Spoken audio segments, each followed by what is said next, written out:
Joy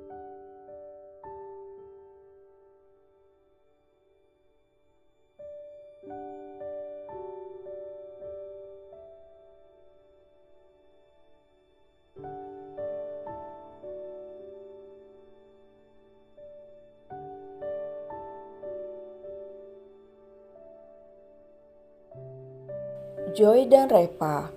Permintaan Dianra yang sederhana membuat keempat pria itu bangga dengan Dianra. Bahkan di supermarket, Dianra selalu mencari barang dengan diskon.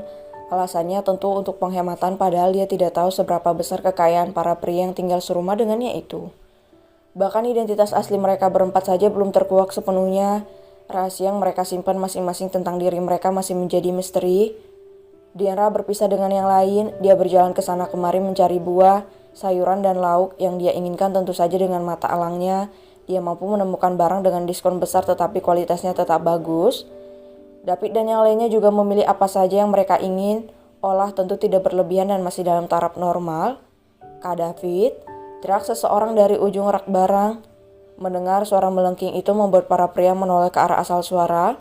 "Joy," ucap mereka semua. "Mampus aku," ucap David yang segera melarikan diri dari si setan kecil yang tampak menahan amarah. Gadis itu berjalan sambil menengus kesal ke arah David. "Joel, Pasco dan Otnel sudah hafal. Jika Joy tampak marah seperti ini artinya David melakukan kesalahan besar beberapa hari sebelumnya." "Perang dimulai," seru ketiganya yang memberi jalan bagi Joy. Ya, mereka sudah hafal dengan kedua manusia itu, ada saja persebaran mereka. "Kak David," teriak Joy sambil berlari dan mengejar David yang sudah kabur. Maaf Joy, maaf kakak lupa. Maaf ya, kakak gak ingat kalau kamu nungguin 3 hari lalu," ucap David sambil berlari. "Oh, kakak udah lupa ya sama Joy? Gitu ya? Cak, Joy tungguin sampai sore, kakak gak datang juga ke... Joy sampai kelaparan kak?" gerutu Joy dengan wajah marah dan masih mengejar David, namun dia tidak sampai kelepasan bicara. David berlari terus menerus. Maaf banget kakak, beneran lupa, serius," ucap David sambil menangkupkan kedua tangannya di depan dada dan berlari menghindari kemarahan seorang Joy. "Gak akan ku maafkan. Tahu gak, gara-gara kakakku kelaparan di pesawat. Kan sudah ku bilang bawain masakin kakak ipar, kenapa gak dibawa? Kakak juga gak datang." Gadis itu berteriak kesal dan marah. "Dasar pembohong," teriak Joy marah.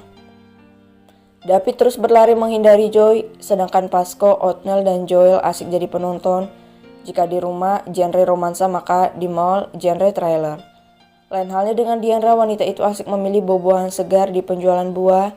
Matanya tertuju pada buah anggur premium kualitas tingkat tinggi dengan harga selangit. Dianra tiba-tiba ingin memakan buah itu. Dia menelan kasar salivanya saat melihat buah itu dan membandingkan dengan buah anggur biasa yang dipegangnya dengan label diskon 50%, sungguh berbeda. Pengen sih, tapi belanjaan dia sudah banyak, harganya pasti mahal," ucap Dianra mengurungkan niatnya untuk membeli buah anggur itu. "Kak Dian," sapa seseorang. Mendengar suara itu, Dian menoleh dan melihat sosok perempuan dengan rambut bergelombang sebahu, memakai kacamata dengan hoodie merah muda dan celana pendek. "Repa," ucap Dianra. Ya, gadis itu adalah orang kepercayaan Tuan Brandon. Gadis bernama Repa yang baru menginjak usia ke-20 tahun, sudah berhasil menyandang gelar S2, kecerdasannya di atas rata-rata, dan dia sangat menyukai Dianra. Repa langsung menghamburkan pelukannya pada wanita di depannya. Dia memeluk Dianra dengan erat. Awalnya dia yang terkejut, dia perlahan membalas pelukan Repa. Awalnya biasa saja, tiba-tiba Dianra melihat bahu gadis itu bergetar. Sepertinya dia sedang menangis. Hiks, isak tangis Repa terdengar jelas di telinga Dianra. "Loh, Repa kenapa nangis?" tanya Dianra heran sekaligus terkejut. "Repa kangen?" Hiks, maaf, Repa gak bisa bantuin kakak waktu si pria kolot itu mengusir kakak. Repa lagi perjalanan bisnis. Hiks, tangis gadis itu sambil memeluk dia dengan erat. Baunya bergetar hebat, bahkan air matanya sampai membasahi pakaian Dianra. Di antara semua anggota perusahaan Aniston, Repa adalah gadis yang paling dekat dengan Dianra. Tanpa sepengetahuan Tuan Brandon, dia melindungi Dianra karena Repa tahu bagaimana perbuatan Nyonya Helen dan Bella pada wanita itu. Namun karena kesibukannya mengurus perusahaan Aniston, dia tak punya waktu banyak untuk bersama dengan Dianra. Kirain kenapa? Udah, jangan nangis. Kakak baik-baik aja kok. Kakak juga ketemu dengan orang-orang baik. Jangan nangis lagi ya, ucap Diandra menenangkan gadis itu. Hiks, maafkan Repa, akhirnya kita bisa bertemu. Repa benar-benar kangen sama kakak, ucapnya dengan manja. Sungguh, Repa benar-benar berbeda jika berada di dekat Diandra.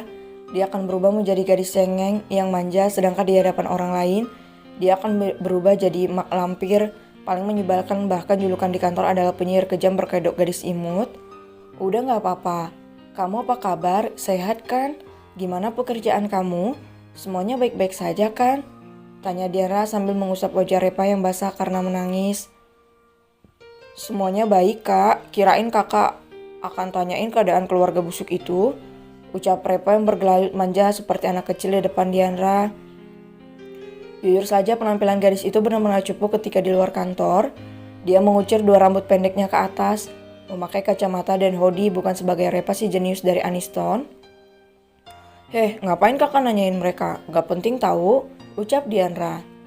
Sementara itu, Joy dan David yang sedari tadi main kejar-kejaran tiba-tiba berhenti saat melihat Diandra berbicara dengan orang asing. Pasco, Joel, dan Othniel juga melihat ke arah Diandra.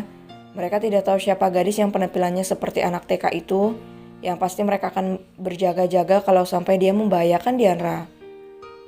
Bentar Joy, itu kakak iparmu ngomong sama anak kecil dari mana? Tanya David yang mengintip dari balik rak. Anak kecil? Siapa itu? Kenapa wajahnya familiar ya kak? Ucap Joy. Peletak? Ya mana aku tahu dodol, makanya aku tanya. Utus David sambil memukul kepala Joy. Ih sakit bego, ucap Joy sambil menatap David kesal. Udah berani yang ngatain kakak bego? Udah berani kamu ya? Ucap David sambil berkaca pinggang. Cak kalian berdua tenanglah, kenapa setiap bertemu kalian seperti kucing dan tikus? Ucap Pasco yang menarik kerah kedua orang itu agar berpisah dan tidak berdebat lagi. Halo Joy, abang tampan di sini. Sapa Othniel sambil melambaikan tangannya. Halo dokter tampan, senang bertemu denganmu. Balas Joy tak kalah centil dengan Othniel. Cak, awas jangan sampai kalian berdua yang berkelahi. Kupites kalian berdua. Ucap Joel memperingatkan yang dijawab anggukan kepala oleh keduanya. Sudah jangan ribut, ayo kita hampiri Dian. Ajak David sambil mendorong troli belanja sedangkan yang lain berjalan di belakangnya. Joy tidak tampak seperti asisten sang Tuan Nicholas yang terhormat. Dia tampak seperti gadis biasa tanpa make up. Gadis tomboy dengan kaos oblong, rambut pendeknya sedikit acak-acakan, dan penampilannya jauh dari dia biasanya sehingga orang-orang tak akan sadar kalau dia adalah Joy, orang kepercayaan Mototich. Sayang, panggil David membuat Diandra dan Repa menoleh. Kak, ucap Diandra dengan senyuman manis. Repa memandangi mereka satu persatu. Mata Repa tertuju pada Pasco pria bertato itu. Dia? Repa terdiam, tampaknya dia menyimpan sesuatu di dalam hatinya. Siapa? Tanya David. Perkenalkan dia Repa adik kecilku, ucap Diandra. Loh, Nona Repa yang waktu itu kan? Ucap Joy yang langsung mengenal gadis itu. Dia tidak takut kalaupun harus mengungkap identitasnya, selama identitas David tetap aman.